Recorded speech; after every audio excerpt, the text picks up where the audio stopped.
The year is 1964. Lyndon Johnson wins the presidential election by a landslide.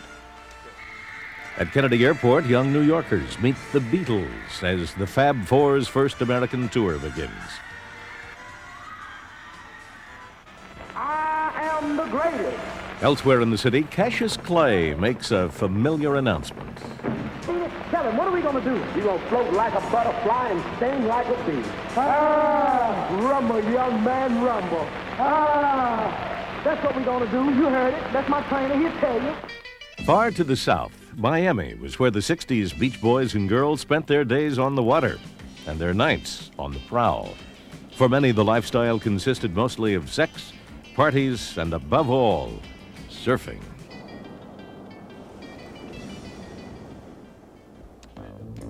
But in the fall of 1964, a trio of surfers left their boards in Miami and flew north to the chill of New York.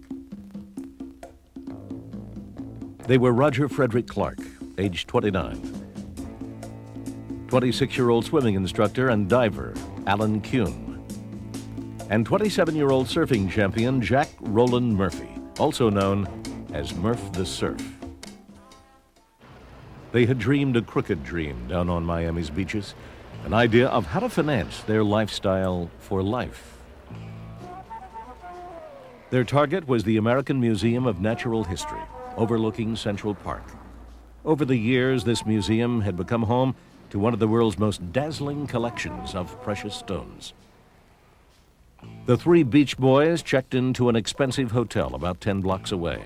For several weeks, they cased out the museum, buying floor plans and descriptions of the jewels at the gift shop and perusing the galleries for the most tempting prizes. Then, on the night of the 29th of October, they went museum visiting again after it had closed. While one kept watch, the other two scaled a 10-foot wall and forced open a door. From there, they went to a fifth-floor office and climbed out the window. Using the cords from Venetian blinds, they lowered themselves into the gem gallery below, where the windows were routinely left 2 inches open. There, they helped themselves to 24 of the choicest stones and escaped undetected. The robbery was only discovered the next day when a guard arrived for work. As the police descended on the museum, officials there were in an agony of embarrassment. They had to explain how the robbers could have prowled through the museum, taken the jewels, and escaped without a single alarm being sounded. As they searched for fingerprints, which were plentiful but confusing, New York City detectives were shocked to discover that the burglar alarm system had been disconnected several years earlier in an effort to save money. Ignoring smaller stones, the thieves had cut a piece of glass from the case containing the richest jewels. They had put tape on the circle of glass to keep it from shattering. The police soon suggested to the media that the burglars' methods didn't seem to be those of professionals. This becomes a matter of conjecture, but it would appear that a professional burglar would have a little better tools than we now find here. However, it's still a matter of conjecture at this moment. The police also believe that career jewel thieves wouldn't have chosen such a prominent selection of stones. These thieves had taken the Midnight Star Sapphire, 161 carats, shown here on the left, the DeLong Star Ruby, 100 carats, and the Star of India, at 565 carats, the world's biggest sapphire. I think it would be difficult for anyone to get rid of these jewels, to fence them, so to speak? It would be quite difficult because these are most important to art collectors and gem collectors, but their size and such would indicate to them that the person having them presently wouldn't be in a position to own them. The police were right. The Star of India sapphire, for example, was much too famous for even the shadiest collector to acquire. The smaller gems, however, were easier for the robbers to sell on the black market. In fact, the proceeds from the smaller stones would actually pay for the robbers' legal fees. As the New York police hunted for clues, the Museum of Natural History jewel thieves split up. Roger Clark headed north to his parents' home in Connecticut. His partners, Alan Kuhn and Jack Murph the Surf Murphy, put the jewels into a locked briefcase. They asked a 19-year-old girl named Janet Florkowitz, whom they had met and romanced at their Manhattan hotel, to take the suitcase to Florida for them. Then they flew down on the same flight as Florkowitz, but pretended not to know her. The young woman became suspicious, and on her arrival in Miami, she telephoned a girlfriend back at the hotel in New York. "Something fishy's going on," she reported. The friend told another resident who remembered noticing a book called The Story of Gems in the three men's hotel suite. The book had been published by the Museum of Natural History.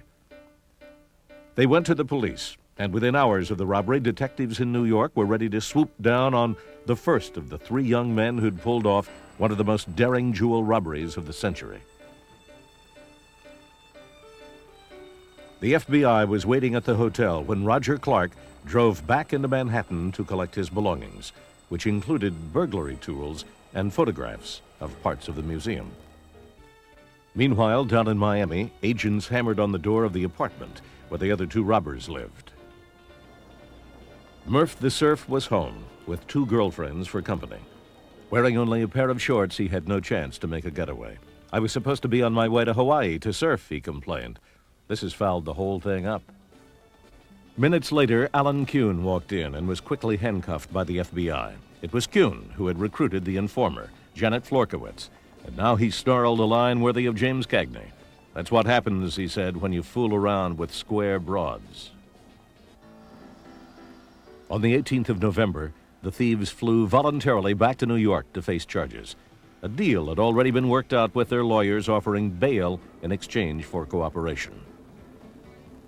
The New York DA's office had made recovery of the irreplaceable gems a priority in the case. So as long as the trio could keep the police guessing where the jewels were, they had a bargaining chip, and they knew it. Murphy and Kuhn flew in as celebrities. Suntanned, athletic, and supremely confident, they were portrayed by the media as daring idle playboys who had succeeded in making off with treasures that should have been as well guarded as Fort Knox. Although it was Alan Kuhn who was really the brains behind the outfit, Jack Murph the Surf Murphy was the one who caught the public imagination, claiming as he did he had single-handedly brought the sport of surfing from Hawaii to Miami and launched the sport on the mainland. A large crowd of reporters waited at Kennedy Airport to see him and Kuhn arrive to post bail. The two men were so confident of getting released the same day, they hadn't brought any luggage. Murphy and Kuhn took pains to correct reporters who described them as beach bums. They explained there was a world of difference between beach boys, which they said they were, and beach bums, who were parasites. They gave the impression of being rich young men playing a game. But the truth did not match the appearances. In fact, the Miami police had been watching them for months. Up to 6 months before the robbery, they had been beach bums, picked up several times for vagrancy. But that spring, they had sailed to the Caribbean, and while they were in the Bahamas, there was a robbery of jewels worth $750,000. The robbery was not solved, so Miami Beach's chief of police perhaps overreacted when he was quoted as saying, "They are crack jewel thieves. We've been trying to pin something on them for a long time." They got their promised bail, which was set at $32,000, and were able to fly back to Miami that same night, as they had predicted. The most famous jewel thieves of the decade were free to walk the streets. But soon their shady pasts began to catch up with them. Other robbery charges were brought in Miami. Then on January 4th, 1965, Murphy and Kuhn were arrested again after renewing their bail at a New York courthouse. This time, the charge involved a paltry $250. The desk clerk at New York's Algonquin Hotel identified Murphy as one of the men who had pistol-whipped him during a holdup. The next day, the husband of actress Eva Gabor identified Murphy and Kuhn as the men who had beaten his wife and stolen $50,000 worth of her jewelry.